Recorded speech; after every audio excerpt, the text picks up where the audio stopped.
So this is after Stone Cold turned. No,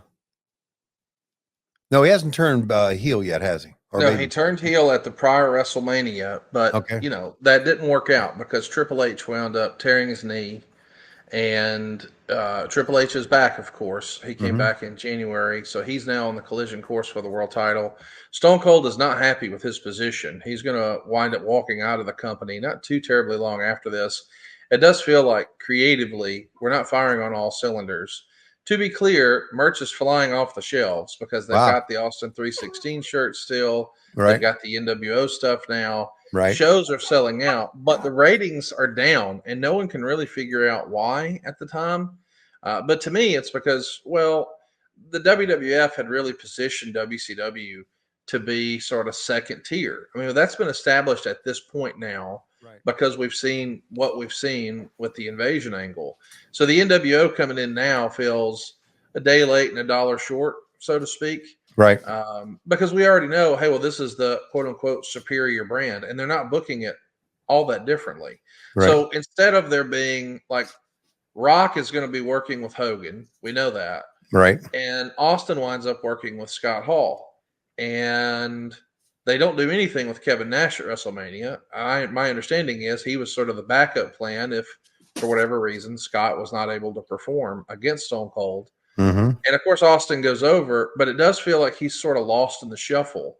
So I think Austin felt a little disrespected at the time, based Right. on the success that he enjoyed at WrestleMania 14 on.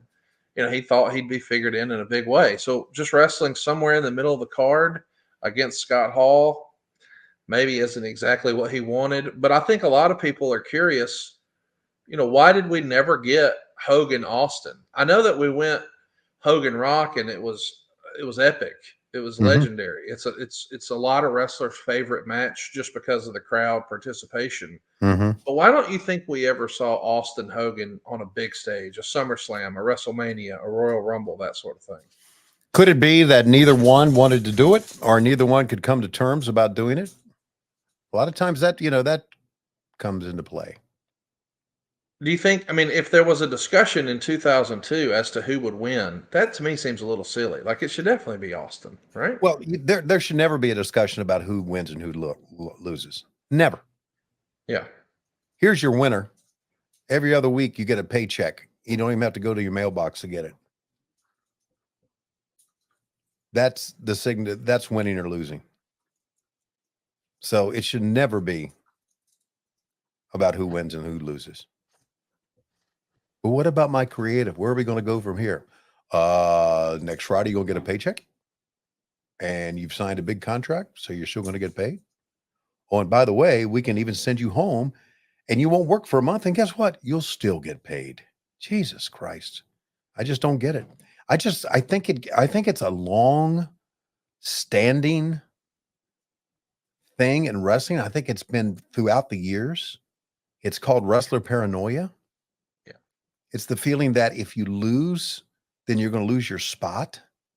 That's stupid. It's stupid. It is absolutely stupid, especially if you are one of these guys who, guess what? The salad days of your career behind you, you're older now.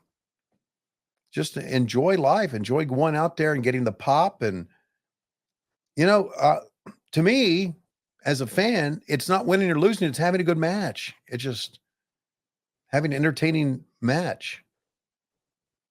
Like, for instance, wait a minute, there's one, two. Sorry, if I would have talked over a 1, 2, 3, Excalibur would have nudged me. Um, that's not true. Anyway, like for instance, Will Ospreay and Pac, tremendous match, right? Yeah.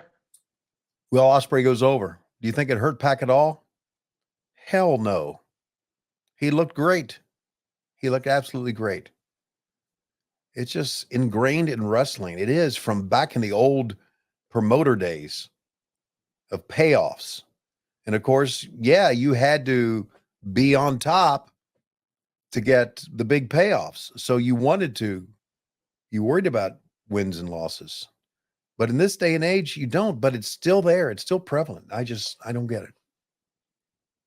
I don't get it. But, I'm sure it's that way in entertainment as well. all forms of entertainment. Their egos and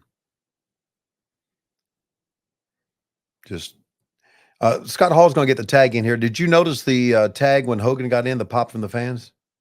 People are ready for Hogan, man. I mean, Yeah. the NWO return, I guess the NWO debut in WWE really just wound up being a platform to launch Hogan. I don't think, with the benefit of hindsight, you know, Scott Hall and Kevin Nash enjoyed near the same success, but I don't think that's their fault. I do feel like there was some sort of an anti WCW bias amongst management at the time and creatively at the time, because it does feel like, how do you have Kevin Nash here and he's not even on the fucking card for WrestleMania? Like, Yeah. Right. what?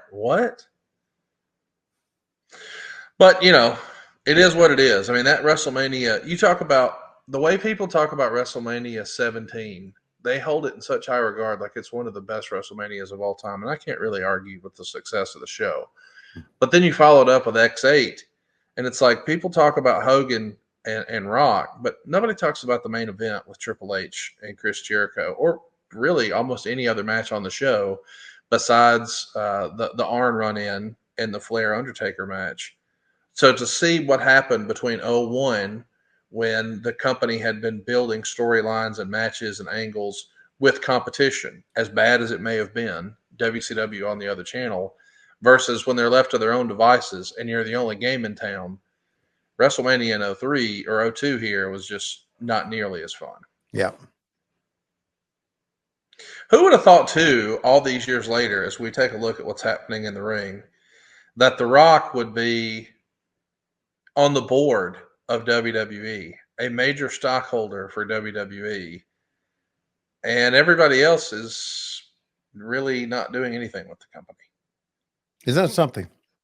I don't know that I would have guessed that. That just goes to show what you can do if you really think your career through. I don't know if I'm saying that right, but The Rock. Well, obviously, The Rock became uh, the top action star in all of Hollywood, so that made a difference. So, in reality, Rock made more money than all these guys, didn't he? Yeah. Even Hogan. So he knew what to do with his money. Look at the fans, man. Oop. And Nash spoiled it. Boo. I like it. I remember talking to Jericho about this, saying didn't matter what they did in their match with Triple H. He knew he knew what the main event was. Yeah. I mean, you Yeah. can't. Yeah. Yeah.